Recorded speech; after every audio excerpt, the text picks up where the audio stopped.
I want to highlight the issue of men and mental health. In fact, when you look at mental, the first three letters are men.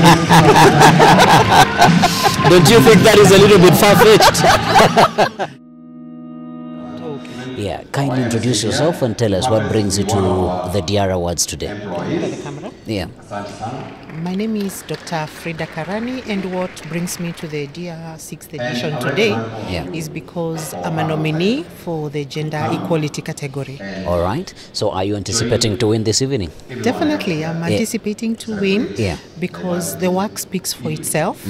And why we got on the nomination list in the first place is because there is work we are doing down there that cuts across women and youth and people living with disabilities. All right. So it's really my hope that I win. I was nominated as an individual. All right. But I'm also the founder and CEO of an organization called Stitching Time, My Africa Project. All right. And that's an organization that hopes to make timely interventions and solutions to the problems that are facing people with living with disabilities and children and the aged. And our main pillar is water. All right. Yes, affordability, safety, and accessibility of water. Why this kind of work? I resigned from university teaching. Yes. You resigned? Yes, the audacity. From university teaching. To go and pursue something that I had passion for, something that made my heart tick and get warm, and that is a service to the community and the solution of problems. And I cultivated this interest and this passion when I was at the university pursuing sociology and social work. So I felt that out there are a lot of needs that need to be resolved, and some just need advocacy, advisory, and a little bit of pushing and action here and there. And I can say that over the past 4 years, that's what I've been doing directly. And I can see impact, and that gives me a lot of joy. When lives change, when you put a smile on somebody's face, when somebody has hope, when somebody says, yes, you've touched my life, that makes me happy. Absolutely. And paint a picture for us of an ideal happy beneficiary from the work that you do. An ideal happy beneficiary gives a story. All right. When you came into my life, I didn't have this. Now I have this. I couldn't think in this way. Now where I thought there is no hope, I'm able to think and develop solutions. And a happy scenario and a happy person is actually a person who confesses that indeed you had impact in your life. What are some of the nexuses or the new things that you're seeing that are emerging in the work of in social work and development work? Which are some of the things that you're seeing as emerging? Mental health. All right. Mental health is emerging and is big and is overtaking climate change in a big way. So I would put mental health first, and climate change in the day we are would come second. Although in some quarters and when we are doing some works, we marry the two. Because like my organization focuses on mental health and also greening of our cities. Because sometimes the mental health we have emanate from the climate and how the weather is like. And when you produce food, when you plant your seed and the rains don't come and you get stressed, that translates to mental health. So mental health has so many contributors, and mental health is so fluid. You'll find it in the smallest of spaces in people's life. So yes, mental health is big. It's big and is becoming a concern. Yes. But are we doing enough on mental health? Because people, and in this particular day, a lot of talk indeed exists around mental health, but have we really gotten to grasp and understand the magnitude of what we're really talking about? I would say no. We are still in a stage where everybody is struggling to find some space in what they can do as far as mental health is concerned. In the African culture, we are coming from a position where people view mental health as being mad. Like just being mad, or you've been bewitched, or you've gone excess on drugs, or you've spoiled your mind. But mental health can actually be a sickness that the person must not have done something to themselves so that they have mental illness. Of course, we're also moving away from calling it mental illness or mental health to call it mental wellness, so that it is holistic in nature, and we are able to embrace all the actors and factors that contribute to mental health. I want to highlight the issue of men and mental health. In fact, when you look at mental, the first three letters are men. Don't you think that is a little bit far-fetched? Human beings have a way of looking for something fun in everything they do. So that's on a light note.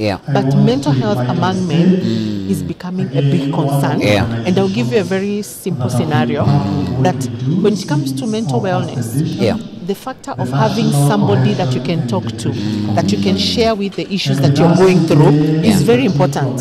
However, if you go and sit with your friend and tell them, my friend, I have an issue that I want to discuss with someone, kindly recommend to me 5 counselors that I can talk to.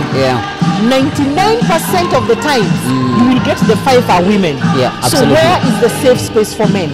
Can a man come to me as a lady, no matter how trained or educated or ethical I am, can a man really be comfortable to come sit with me and share with me their mental issues?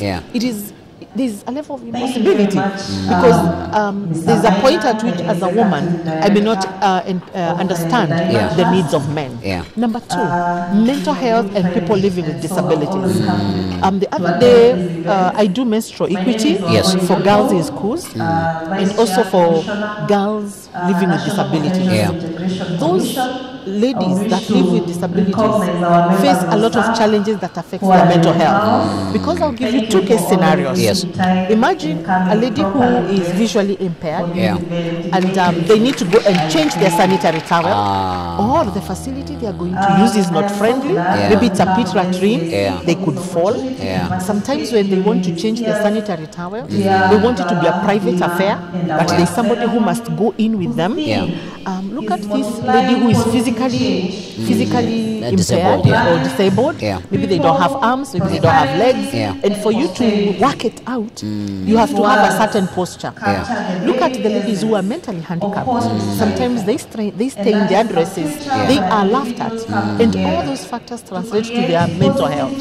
So for me, mental health, it is, as far as people living with disabilities and men are concerned, it must be given a push and be put at the front line. Absolutely.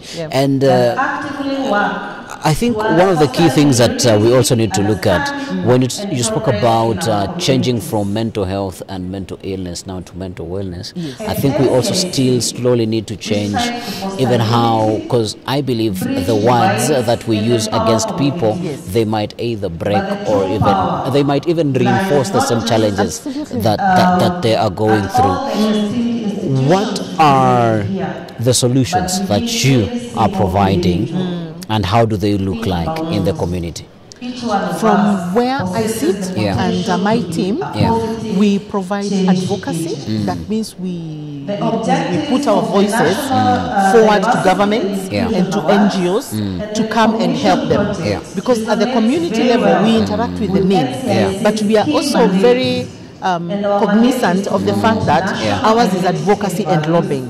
When it comes to real action, we have to contact the people who are technical as far as issues of mental, visual and hearing impairment is concerned.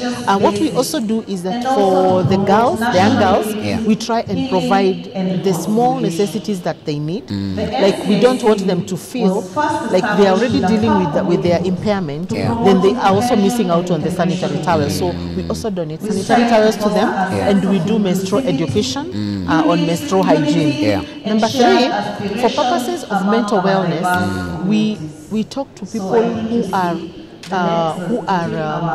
I would call them not experts, people who just have a calling into mental health issues. We call them and train them so that they are not only able to reach to the victim, but also the caretakers. Because so they sort of become trainers of trainers. Yes, they're trainers of trainers. And I'll give you an example of somebody who is dealing with somebody who has dementia. Dementia is a condition or a syndrome that just comes in with age for some people and other factors concerned. But dementia patients can be very stressing for their caretakers. So we have to keep updating the caretakers on the current trends as far as care is concerned, as far as medication is concerned, and encourage them. Because care for people dealing with mental issues or care for mental wellness is basically unpaid because it's a field that is not understood.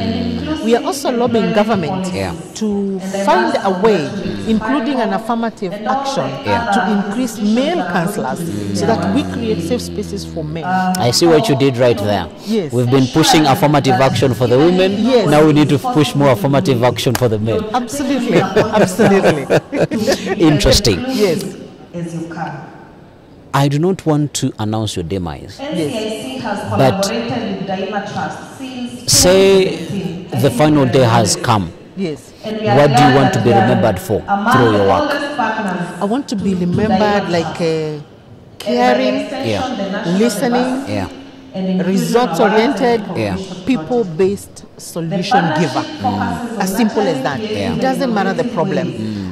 You may have a problem that is beyond my focus areas, but when I hear the issue that somebody has or a community has, I should be able to know where do I refer them. And that's a challenge I want to give to everyone, because most people say, I can't do that, that's out of my scope.